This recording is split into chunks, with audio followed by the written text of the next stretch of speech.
Bonjour à tous et bienvenue sur ce nouveau tuto de NinJavaScript. Cette vidéo est le 4e épisode de la série Comment créer un projet Angular. Dans l'épisode précédent, nous avons vu ensemble comment plugger Coveralls, notre outil de reporting code coverage, à Istanbul, notre outil de code coverage, et intégrer tout ça à notre cycle d'intégration continue orchestré avec Travis.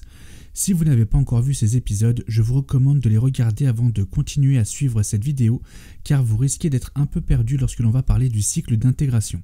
Aujourd'hui, et toujours dans l'optique de la mise en place des best practices et la phase de bootstrapping de notre projet, nous allons voir ensemble qu'est-ce qu'un code review quality et comment le mettre en place dans notre cycle d'intégration continue. Je vous rassure, on va bientôt commencer à coder avec Angular, mais il est nécessaire de mettre en place tous les process de sécurité avant de se lancer dans le scripting. Cela nous donnera des bons débuts avec une ligne de conduite optimale et des filets de sécurité avant de se lancer dans de l'acrobatie en TypeScript. Installez-vous, on démarre tout de suite l'automatisation de la revue de qualité de code.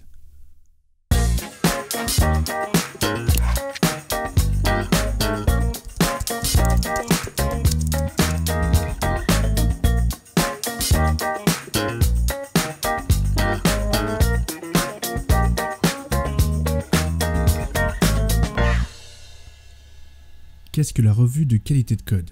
Vous l'aurez deviné, le nom est assez clair, l'objectif de cette partie est de mettre en place un outil permettant de remonter nos erreurs de script, nos failles de sécurité et le respect des normes ECMAScript et de plugger cet outil à notre dépôt GitHub pour que les tests remontent dans notre cycle d'intégration continue lorsque l'on fait une nouvelle branche ou que l'on crée une nouvelle pull request. Il existe plusieurs outils permettant de faire de la revue de code qualité, comme par exemple CodeBeat, qui supporte pas mal de langages comme par exemple le Ruby, le Java, le Python, le JavaScript ou encore le TypeScript. Il est gratuit pour les projets open source, pluggable à GitHub, mais ne fait pas l'intégration directe dans les pull requests de GitHub. Et du coup, il faut aller sur leur interface SaaS pour voir leurs recommandations de modifications à apporter dans notre code. C'est un challenger récent avec une petite équipe, mais plutôt prometteur, donc à suivre de près. Il y a également CodeClimate, qui lui est en position dominante sur ce secteur. Il supporte un peu moins de langage que CodeBeat, mais il fait de l'intégration directe dans les pull requests de GitHub et fait également du test coverage. A savoir qu'il est également gratuit pour les projets en open source, comme ceux que je vais citer aujourd'hui. En troisième position, il y a, enfin c'est pas un classement, mais il y a également Codacy, qui supporte plus de 20 langages, qui fait de l'intégration directe dans les pull requests de GitHub. Leur UX est plutôt user-friendly et sachant qu'ils ont plus de 3000 patterns d'analyse de code, ça fait bien le taf. Bien évidemment, ils sont également des supporters des projets open source et donc c'est gratuit pour ce type de projet public. Comme pour les tests de couverture de code, il existe beaucoup d'outils faisant de la revue de code automatisée. L'objectif n'est pas de tous les lister ici ou encore de tous les connaître, mais d'avoir suffisamment de visibilité des outils sur le marché pour pouvoir utiliser la solution la plus pertinente pour notre projet. Et pour le coup, Codacy répond parfaitement à nos besoins, donc on va maintenant passer à la mise en place de Codacy sur notre projet Dashing.js 2.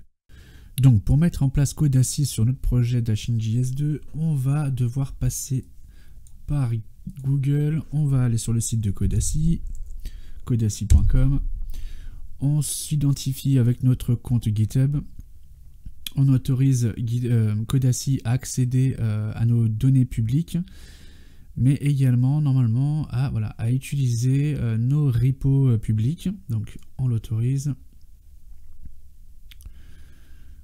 Donc là il nous dit qu'on peut démarrer. Et il va sûrement nous demander de sélectionner notre dépôt. Donc là, parfait, on va sélectionner Dashing.js 2. Donc voilà, le reviewing a terminé. Donc j'ai juste cliqué sur le lien qu'il y avait dans la liste précédente. Bon, il a disparu, mais il était ici. Il y avait mon dépôt. Bon, j'avais cliqué dessus. Donc je suis arrivé sur le détail de mon projet. Et là, voilà, il nous gratifie d'une lettre, un peu à la mode américaine, les notes du collège. Et là, il nous met un A sur Dashing.js. Alors, on va aller dessus. Et il nous fait quand même 33 suggestions de code style. Donc, alors, on n'a pas de code inusé, puisqu'il le détecte également. Et au niveau de la documentation, il n'a pas remonté d'erreur non plus. En revanche, on va aller voir qu'est-ce qu'il nous raconte au niveau du code style. Et là, on voit qu'il nous dit beaucoup d'erreurs qui concernent les cotes. Sachant que le TypeScript, en fait, d'après Codassi, recommande de mettre des doubles cotes, alors qu'en fait, c'est pas tout à fait ça. Ils nous disent seulement, bon, il n'y a pas de bonne pratique entre double cote ou simple cote. Le tout, c'est de choisir celle que l'on souhaite. Et du coup, on va pouvoir le configurer pour dire, ignore ces problèmes de cote, parce que nous, on choisit de mettre des single cotes. Donc pour ça, on a ouvert le détail d'une des erreurs types. On va peut-être pouvoir aller sur le lien ici code style qui va sûrement nous amener sur les patterns qu'il utilise. Voilà, tout à fait, sur les patterns. Et on va pouvoir éditer le détail. Et là, voilà, il utilise le double cut et nous, on va utiliser le single.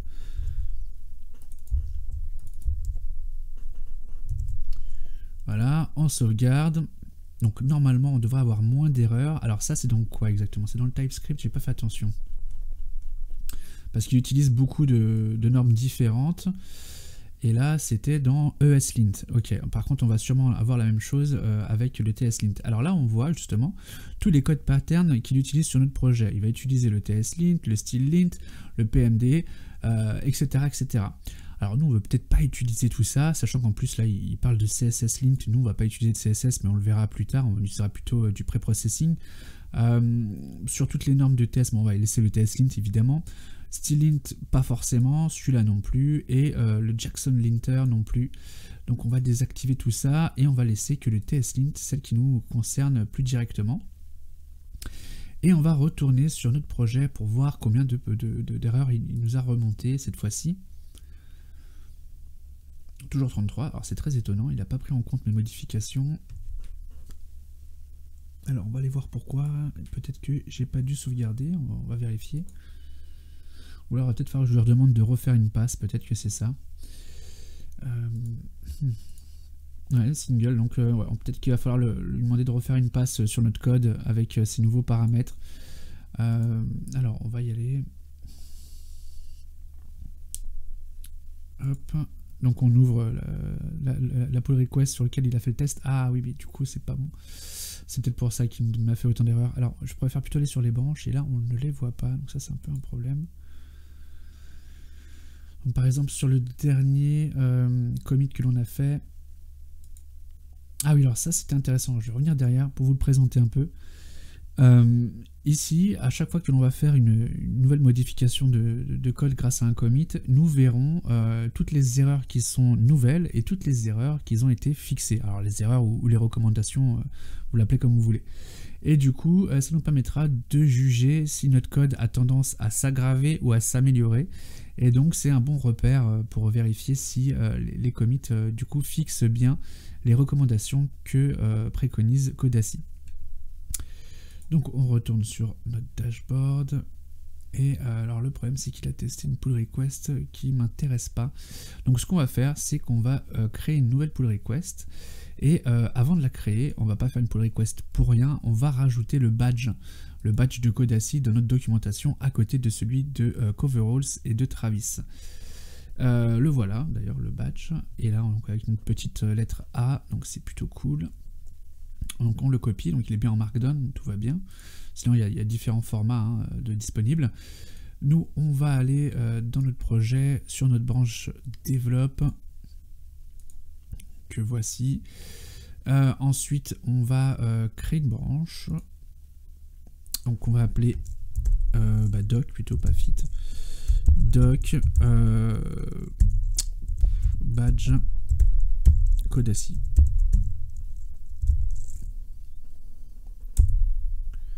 Donc là, ça va créer une branche à partir de Develop. On va, ça y est, on a déjà switché dessus, donc ça c'est cool, il a fait un checkout. Et on va directement éditer le README en ajoutant notre troisième badge. Comme je vous le disais dans les vidéos précédentes, plus ça va aller et plus on aura de badges dans notre projet. C'est un bon indicateur d'un coup d'œil, on voit tout de suite pas mal d'informations. D'ailleurs, on pourra rajouter un badge StackShare qui pourrait être intéressant pour expliquer à tous les contributeurs toutes les technos qu'on utilise. On verra ça peut-être plus tard dans un prochain épisode. N'hésitez pas à me le dire en commentaire si ça vous intéresse, que je vous montre un peu comment ça fonctionne. Donc là du coup on va faire notre commit, on va respecter évidemment notre pattern de message de commit, sachant qu'il ne va pas être lancé ici comme dans la vidéo précédente, donc on va faire attention. Donc doc ep5 et donc ça va être add badge Codassi.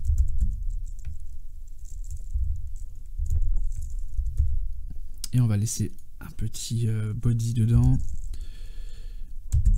Add Codassi badge, tout simplement. Ok, donc on commit. Parfait, on a notre nouveau petit badge qui est apparu. Alors là par contre, je suis un peu étonné par le badge de coverage. Il est en inconnu alors qu'il devrait être plutôt dans les 100%. Donc on va voir. Ah oui, il y a un petit loup là. Donc on va récupérer le code Markdown. Peut-être que c'est le code qui va pas. Et on va en profiter du coup pour le modifier. Alors on va refaire un nouveau commit du coup. Coverage. Est-ce que c'était différent ou pas? Oui, c'était différent en effet. Ah oui, d'accord, c'est à cause de la branche, évidemment. Ouais, c'est étonnant. Donc non, en fait, il n'y a pas de problème, c'est juste la branche qui change. Du coup, il va peut-être falloir qu'on fasse un commit sur la branche master pour que Coverall se lance. Ça doit être tout simplement pour ça. Donc, on annule, on ne prend pas en compte.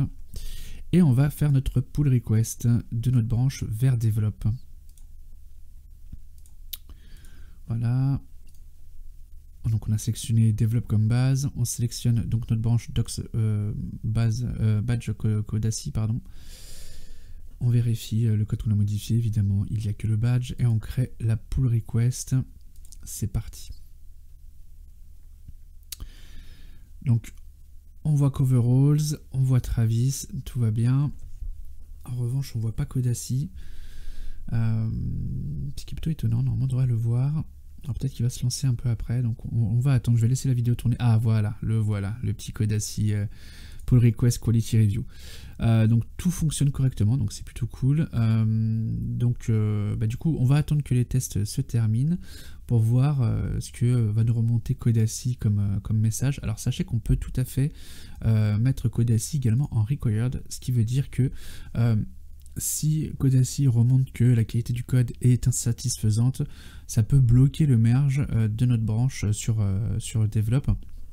Alors après c'est à l'appréciation de chacun. Moi je préfère plutôt le laisser en mode non requis pour plutôt faire des suggestions plutôt que d'être de commander si on peut merger ou pas. Peut-être que je préfère le laisser tel quel le code et que je le configurerai plus tard. Donc voilà, je veux pas me mettre trop de blocage par rapport à ça.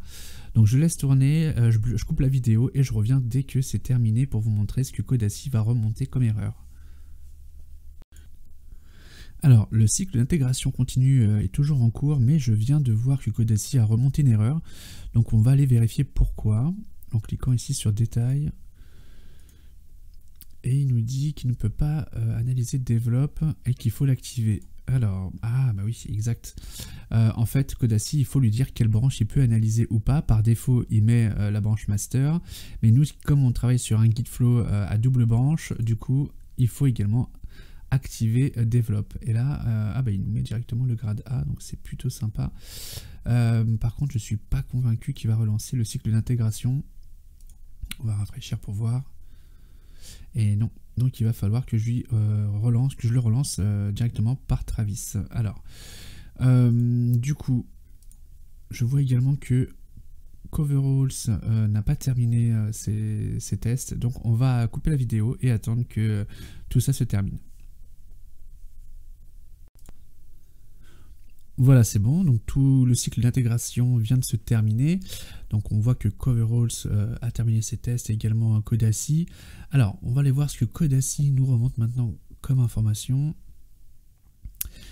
Alors là, il nous dit que, du coup, il nous encourage un peu en nous disant que voilà, c'est une pull request positive. Et alors sur notre dashboard, est-ce qu'on a un peu plus d'infos?